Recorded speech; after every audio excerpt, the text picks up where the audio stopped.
Can you start by telling us about yourself and then about legalforms.ng?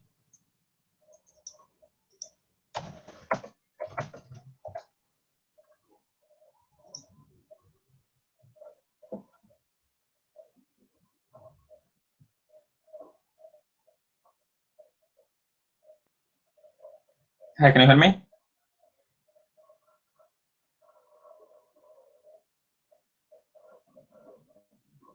Hello.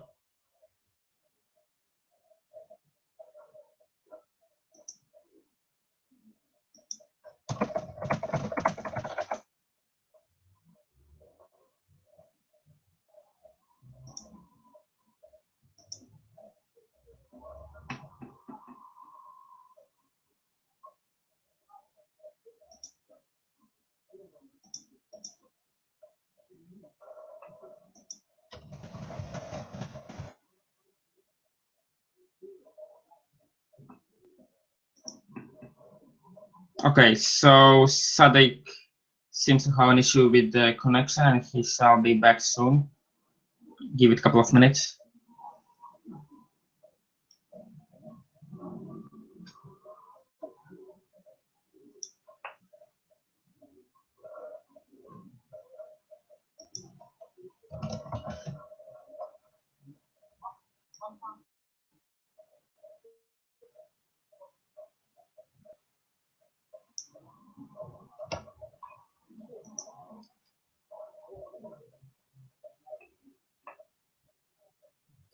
Hey. Hi. Yeah, we lost you there for a second. Yeah, sorry about that. My internet is a bit spotty right at the moment, but I think it's I think it's gotten a little better.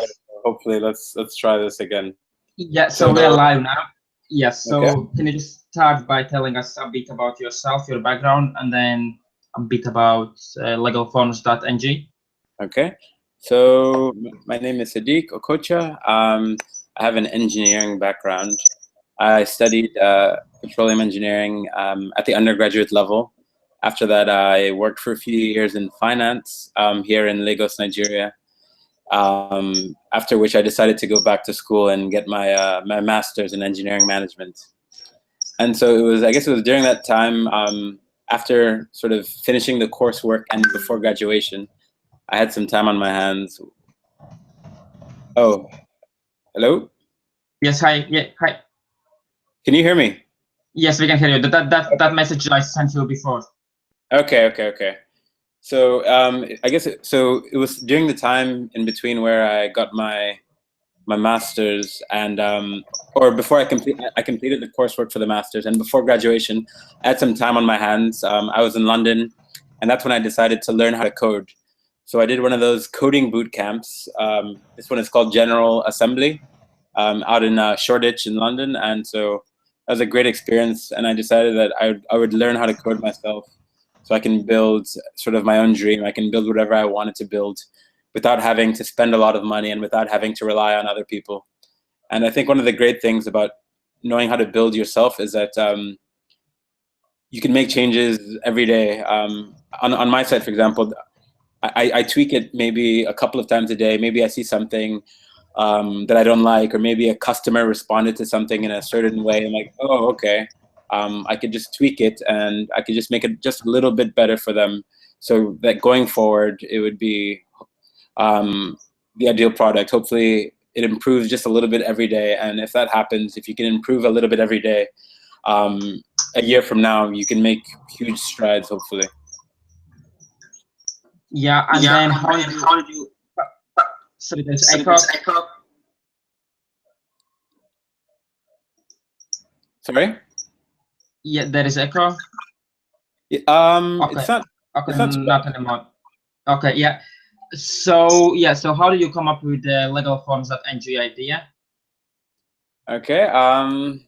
So there's a time, I guess also while I was in London, I had subscribed to this site. I believe it was spark.co, and they had this thing. They had this. The idea of it was that if you subscribe each week, they would give you like a new industry report, like on different industries.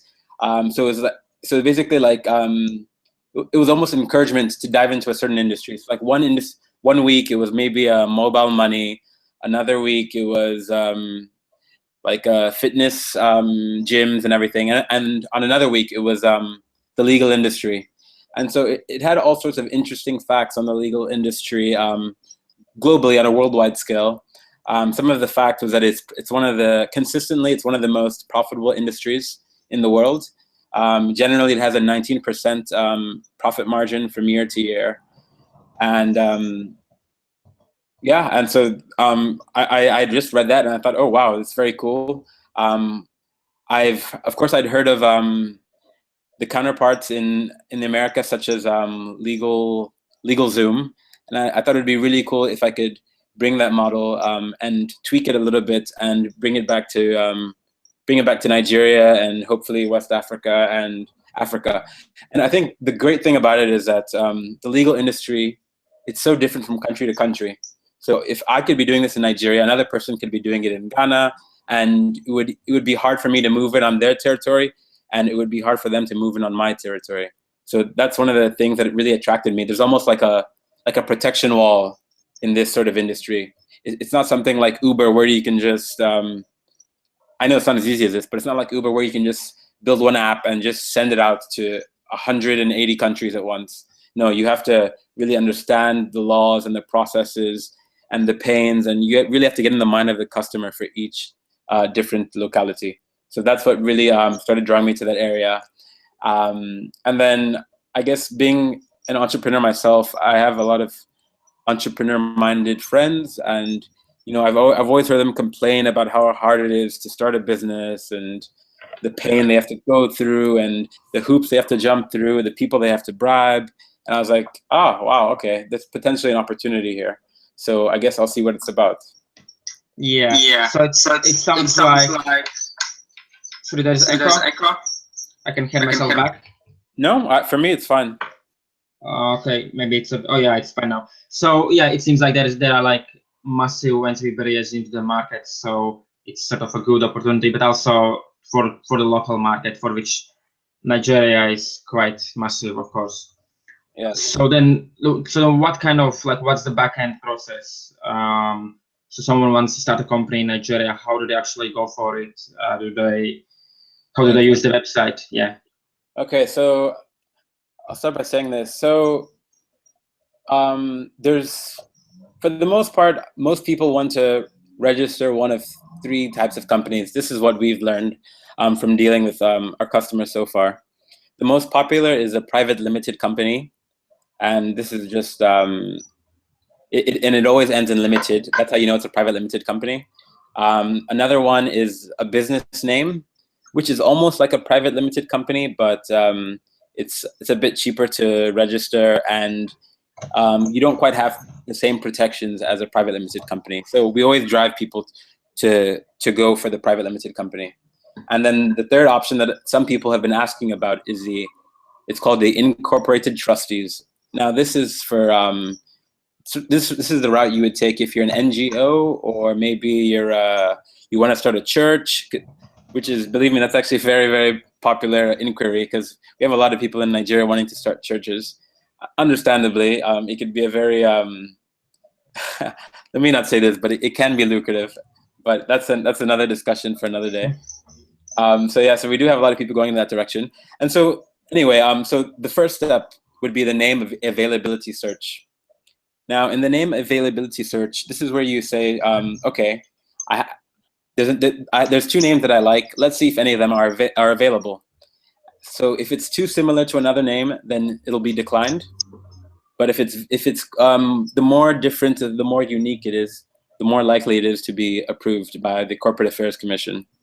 And so this process, when you do it with us, it usually takes 1 to 2 business days, depending on the time that you start. If you start the search at 4 p.m., then probably the next day. But if you start at noon or so, you're likely to get the name approved that day. And so after you get the name approval, you'll have that name reserved for you for just 60 days. And if you don't do anything with that name, like if you don't file the subsequent paperwork, the name will enter back into the public domain. So it can be available to anyone. And I guess this is a good thing, because it prevents people from just holding on to a bunch of cool names. And so now that you, let's say you have your name availability, you have the name you want. The next step is filing the rest of the forms.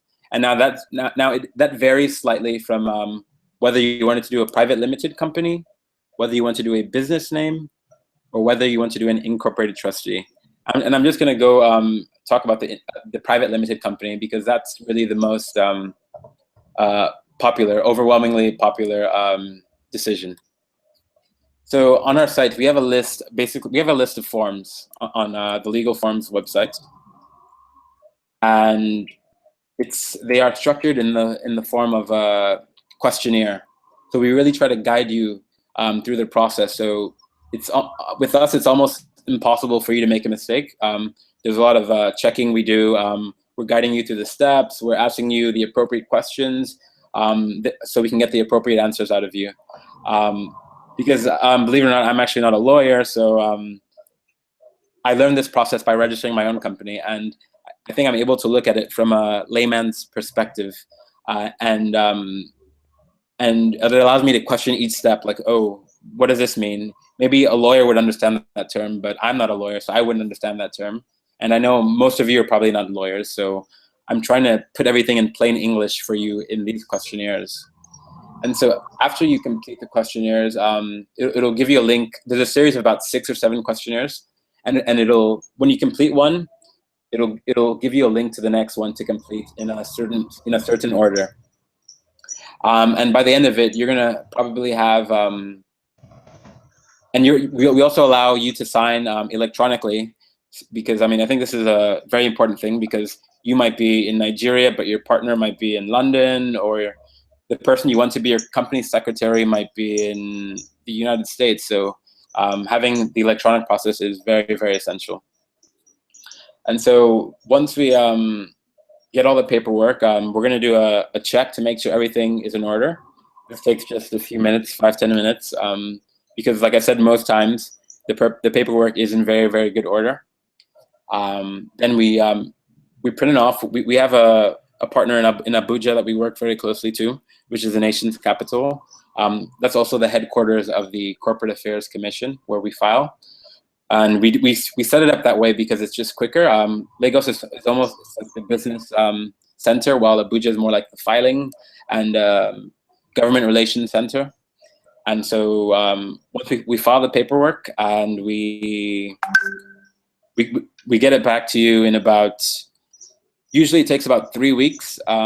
We're thinking of adding another service, an expedited service, where we could deliver the company registration by exploring customers. We try to what they'd be willing to pay, how to do products. Sorry for this. We are losing you a little bit. Okay. Can you just start it from the beginnings about adding the other service? Oh, okay. So yes. So we were thinking of adding basically an expedited service, like a fast track. In other words, as I was saying, it can take up to 3 weeks to get to obtain the certificates from the Corporate Affairs Commission. And so we figure that if we charge more, you can facilitate quicker processing in the organization. So we're thinking of adding that service maybe in the next couple of weeks, but we're still trying to determine the various pricing points that we're going to have for that. So right now, for example, it's our company registration for private limited company, which is the most popular one, is 55,000 naira. But we're thinking of, if we have an expedited service, maybe for delivery within 5 days, then we would charge maybe 70,000 naira. But that's something we're still playing with, and we're still sort of gauging the level of interest on that before we offer the product. Because I think a lot of our products are sort of, we take input from the customer and we work with that, and then we put it out there, get some more input, we put it out there. So it's a very iterative process. And so we're always trying to find the best product market fit for each and every one of our products. And then how much of these operations are you able to do, the services are you able to provide digitally, so purely sort of by automated means, and how much of that is actually dealing with these papers in Abuja or dealing with people? So the overwhelming majority of it is electronic. Basically, customers fill out a form, or like I said, the questionnaire, and then it auto-generates like a PDF for us, and then we file that in Abuja. So Abuja is, there's no real work going on in Abuja. It's just filing it at the headquarters. And we chose to do, you could file it also in Lagos where I'm located, but Abuja is the hub. Everything must come through Abuja. So we figured if you already have somebody in Abuja, might as well just send it and the electronic copies to him, and then he can just file it manually there. So yeah, so pretty much everything is electronic. Abuja is just almost like a logistics hub, if I can say that. And then you mentioned a bit on the costs, but can you just give a bit more details, the costs of registering a company in Nigeria, especially for, say, foreigners?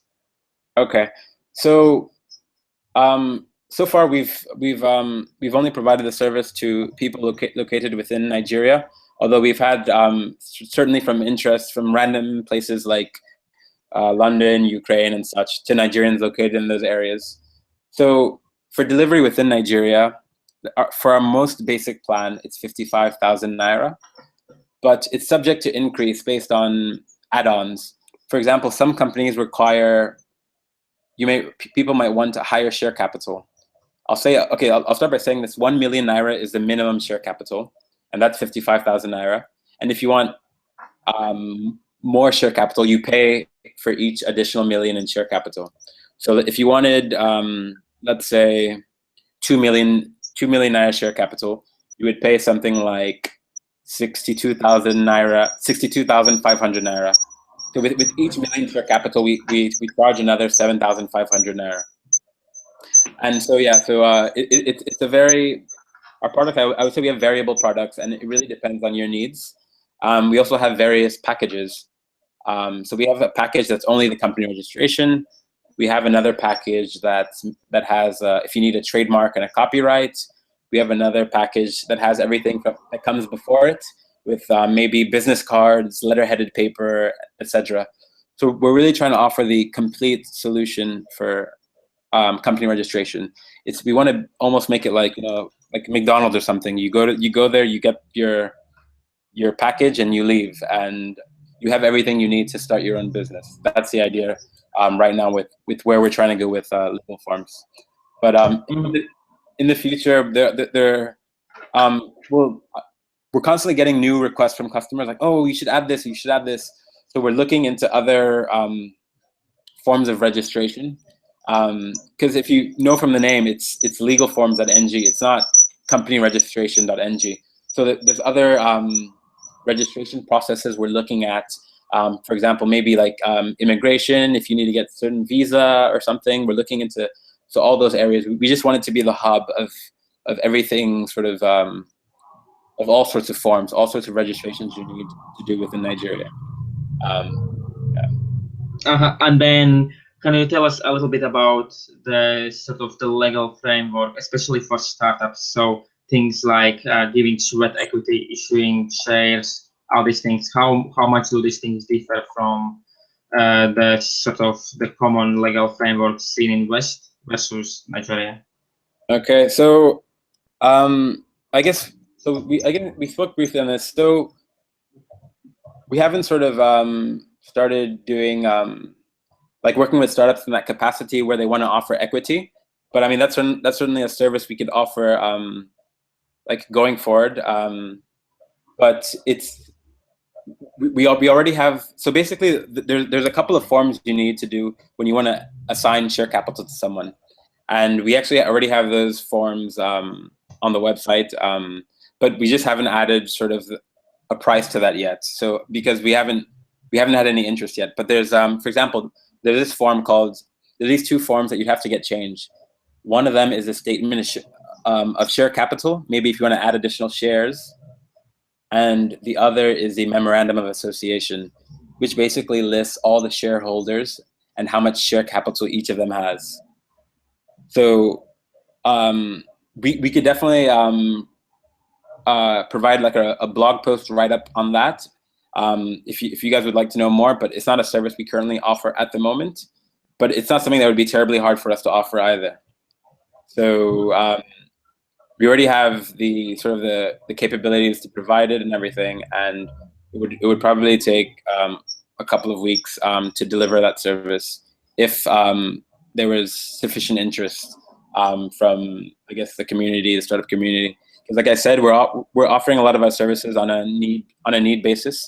If we don't want to, we're really careful not to do premature optimization, adding things that people haven't requested, because that sort of takes away from our other services and our other products. So yeah, so I think, I mean, I know we spoke briefly before about providing some sort of due diligence, and that's something I'd love to work with you on providing due diligence for startups within Nigeria. But currently we don't provide it because there's no interest yet. But as soon as there's interest, then we're going to go out and automate it and work on providing the best service possible. Yeah, and can you tell us about the sort of the story behind Legal Forms? So how has it been so far? So you developed the MVP, you how launched. How was the launch? Who did you? I know you also got published in a few places. Yes. Media. Yes. So yeah, the launch was it was a pretty cool launch. I believe it launched. It was March. We were incorporated on March 1st. And, we had great coverage from the media. But I think one piece of advice I'd like to give to entrepreneurs out there is that don't expect anyone to come knocking on your door for you to tell your story. You have to package your story yourself. You have to make it easy for them to write about you and what you're doing, and basically why should they care about it? Because I mean, if you don't make them care, then they're not going to care. I had a systematic approach to the whole press release thing. I created what I would call it was like a press. I guess it's a press kit. It had like a little synopsis on the company, a little synopsis on the founder, some screenshots of the website, and a high quality logo, Legal Forms logo. And so what I would do, I'd reach out to online publications, especially the ones that write about startups or technology or law. And I'd be like, hey, this is my story. You should check it out. This is what we do. Check out the site. And more often than not, they would write about the story. And I literally spent $0, $0, £0, whatever, on press. Everything was through talking to reporters and just convincing them that my story was worth telling.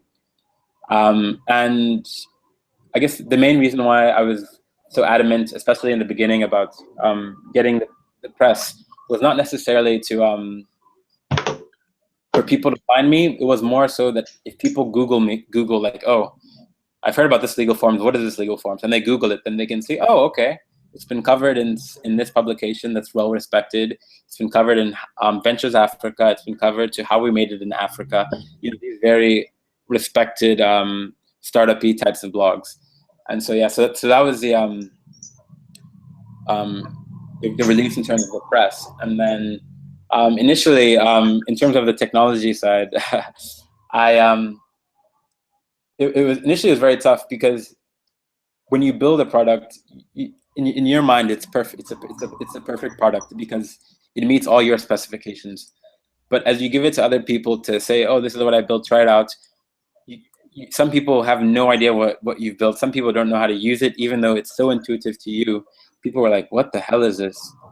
And so with that, that was initially, it was frustrating, but then it's kind of rewarding, because someone makes a suggestion, you implement it, and it's like, oh, it's a little better, and the next person won't won't meet that problem, but there's always going to be a new problem that you're just trying to stay ahead of the problems and just keep trying to make it a bit better. But in terms of the workload, it's definitely been getting a bit heavier as we've been experiencing, which is great, some referrals from customers to other customers. I think a lot of people have been sort of skeptical on the whole online payments thing. So I think people are sort of beginning to trust us more, beginning to refer us to their friends and colleagues. So that's always good. And I guess now I'm at the stage with these. I'm at the stage where okay, so we have customers who like us, who enjoy our service. Now, if a customer registers a company once, how are you going to keep getting their money essentially? So you have to think of how you can increase the customer lifetime value, other products you can provide to them, other services. So for example, one service that we're looking at is each year each company in Nigeria must do an annual returns. You have to file that. Basically, have you been paying your taxes and such not? That's one of those things. It's not very fun to do. So we're looking at providing that and making our customers' lives a little bit easier. And yeah, also looking into, as I said, immigration, maybe land registration, perhaps, just other sorts of things to just make it easier. And I feel like I've been rambling for a while, so I'll let you step in and make a comment or ask another question.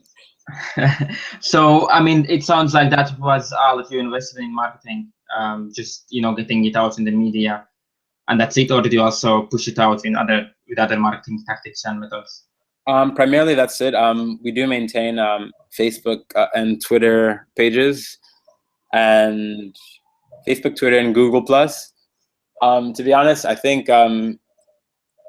Facebook and Google Plus are kind of useless for us, but I just maintain it anyway, just to push out content, because we use Buffer to sort of schedule our posts. So once you share it on one social network, it goes out to all of them. But so far, I haven't noticed the value in Facebook and Google Plus as much as Twitter. Twitter, I think, has been a great way to reach new people. I think it's because it's a more public forum. Everyone can sort of engage in conversation and such. So yeah, Twitter. Yeah, actually, I saw that you have nearly 20,000 followers on Twitter. Yes. So exactly. How was that? How did you acquire that many followers in a relatively short period of time? So it's essentially how would I say, it's not very. It's not a. I didn't acquire it in a very pretty way. It was more strength than finesse. Basically, following and then following people, and that's the fastest way to grow your Twitter following. Following and unfollowing people. Let's say each day, if I follow 1,000 people each day, and then maybe 200 of those follow me back, and then I unfollow those 800. And then the next day, follow another 1,000, unfollow 800, blah, blah, blah. But as you're doing that, though, you want to be sure to focus on the Twitter follows that are important to you. For example, you want to focus on maybe ones in Nigeria, or ones in Lagos, or ones that have similar interests, as maybe they're interested in startups and whatnot. So that was the way to grow the Twitter following. And once you grow it, though, you certainly have to find ways of keeping them engaged. One of my favorite things to do is I like to run polls periodically, using Twitter polls, asking. That's probably one of the highest ways to get engagement in Twitter. Like you can ask something like, do you? And it's always best to be controversial in these things. Let me just say that. So you ask something like, do you think Goodluck Jonathan was a better president than Muhammad Buhari, or something like that, something controversial. And then you'll get like 50, 60 engagements. Maybe you'll have a few retweets, a few favorites and whatnot. So yeah, Twitter we love. Twitter we love. And I think if you're not too Twitter savvy, then either learn or shoot me a message or whatever, and I'd be more than happy to walk you through like things that work for me and what don't work for me and whatnot. And then, so from the initial launch, how has the traffic been? Was it like one time bump and then it's been slow, or have you been able to maintain the traffic to the site?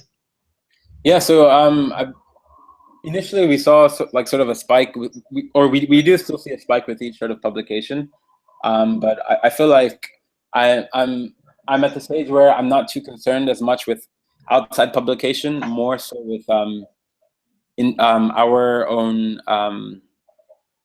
publications, because we maintain a company blog, and so whenever someone like if we have 3 different people ask the same question, then what we do is that we just write a blog post about it, so that we don't have to keep answering the same question over and over. And then we assume that's, if someone keeps asking it, then they probably also search it in the search engine. Hopefully our name comes up.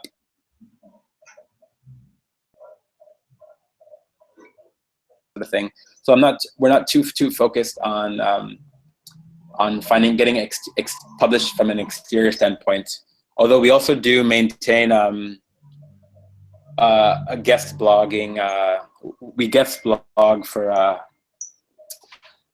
Pulse.ng, which is quite a big publication in Nigeria, I think in West Africa also. So we also do share some posts there, but we also do share to Medium and other platforms, just to make sure that we're reaching as many people as possible and with our content. Mm-hmm. But yeah, go ahead. Yeah. So what's the future for Legal Forms? What's your plans with the platform? Where are you looking to go? So essentially, did you self-finance it from the beginning, or how you raised any funding? Yes, it's absolutely self-financed at the moment, just because I like to maintain control while I still try to figure out where exactly I'd like to go with this. Like I told you, I've mentioned of going into various directions, whether it's land or immigration or visas or whatnot, all sorts of. I'm just keeping my mind open to all sorts of registration opportunities. But yeah, so it's been self-funded mostly because I can afford to do that, because I know how to program. I built the site all by my entirely myself, no outside help.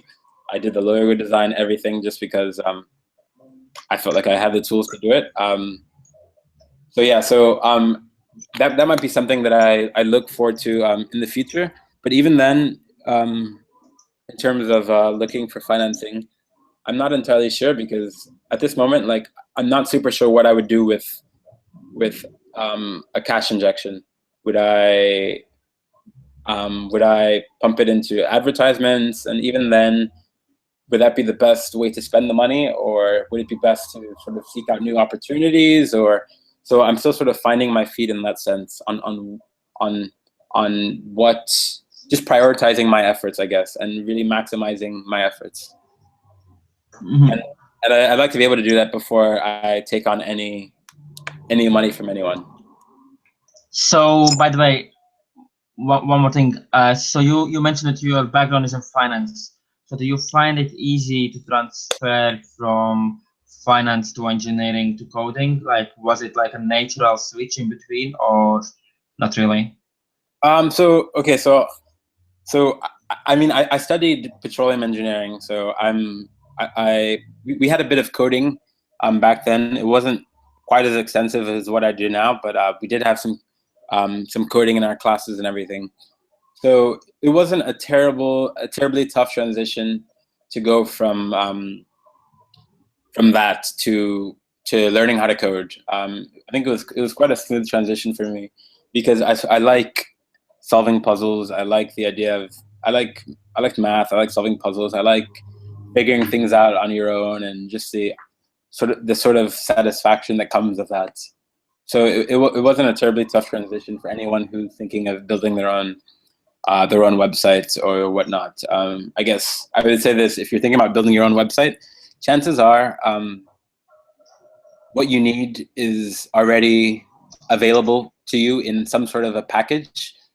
So it's just a matter of you to do your research and find out how much raw coding do I actually need to do. Most times it won't be a lot. Like if you need to open up a online store or whatnot, there's so many options that are just sort of fresh out the package that you could just use, or just whatever.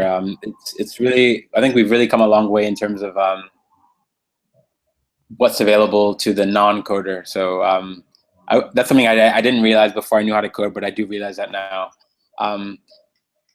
Like I don't feel like I'm a great coder as much as I know I'm a really good Googler now. Like I know what to Google. So and I think that's really everyone's position, is just that I know, like I know what I don't know as a coder, but you don't know what you don't know. So it's really scary for you if you're a non-coder, like, oh no, like I need this build. How do I do this? Oh, wow, I don't even know what it's called. What is this called? But for me, at least I know the terminology. I know the right questions to ask in Google or Stack Overflow for me to find the answers to it. So if you maybe find yourself cash-strapped, then think of how maybe you can do it yourself. The tools are out there. Definitely, they're out there. So Yeah, and then let's end it with one last question, which is, what do you think are the main action steps for young people, young entrepreneurs in West Africa? the main options, like opportunities, or what do you mean? Like the main actions to take, main opportunities. Okay. Yeah. Is that sort of a business related question, or Yes. So like how does one sort of go from scratch to starting an actual business? How do you go for finding the idea and then setting it up? Just like general advice. Okay, advice. Okay. I would say don't spend too much time planning, and just I would say just start a lot of the time, because I know, like I wrote a business plan for legal forms, and it took me about, I don't know, maybe a month and a half, and I was really focused on writing a really good business plan. But then and then by the time you finish the plan and you start building, you realize that a lot of what you planned was obsolete. It doesn't really apply to your market, or it's just not feasible right now. I mean, the good thing about it is that it does give you some insight into the market, but oftentimes it's not something you can use. So I would say just start right away. The sooner you just start, the sooner you can start learning about the realities on the ground. Like because a business plan is just a plan. It's just it's like a hypothesis. It's a prayer. It's a wish. You wish that your company can do all these numbers, but until you start, until you know what's really out there, then you'll be able to really progress and move forward with your business. And I would say I would recommend, whatever you do, give it 2 years, allow yourself to gain traction, but at the same time, make sure you're improving every day. I think if you improve just like 1% every day, by the end of the year, you're gonna see tremendous gains. But if you get 1% worse a day, then you're gonna be so much off worse than you ever were. So just have the right mentality, put in the work,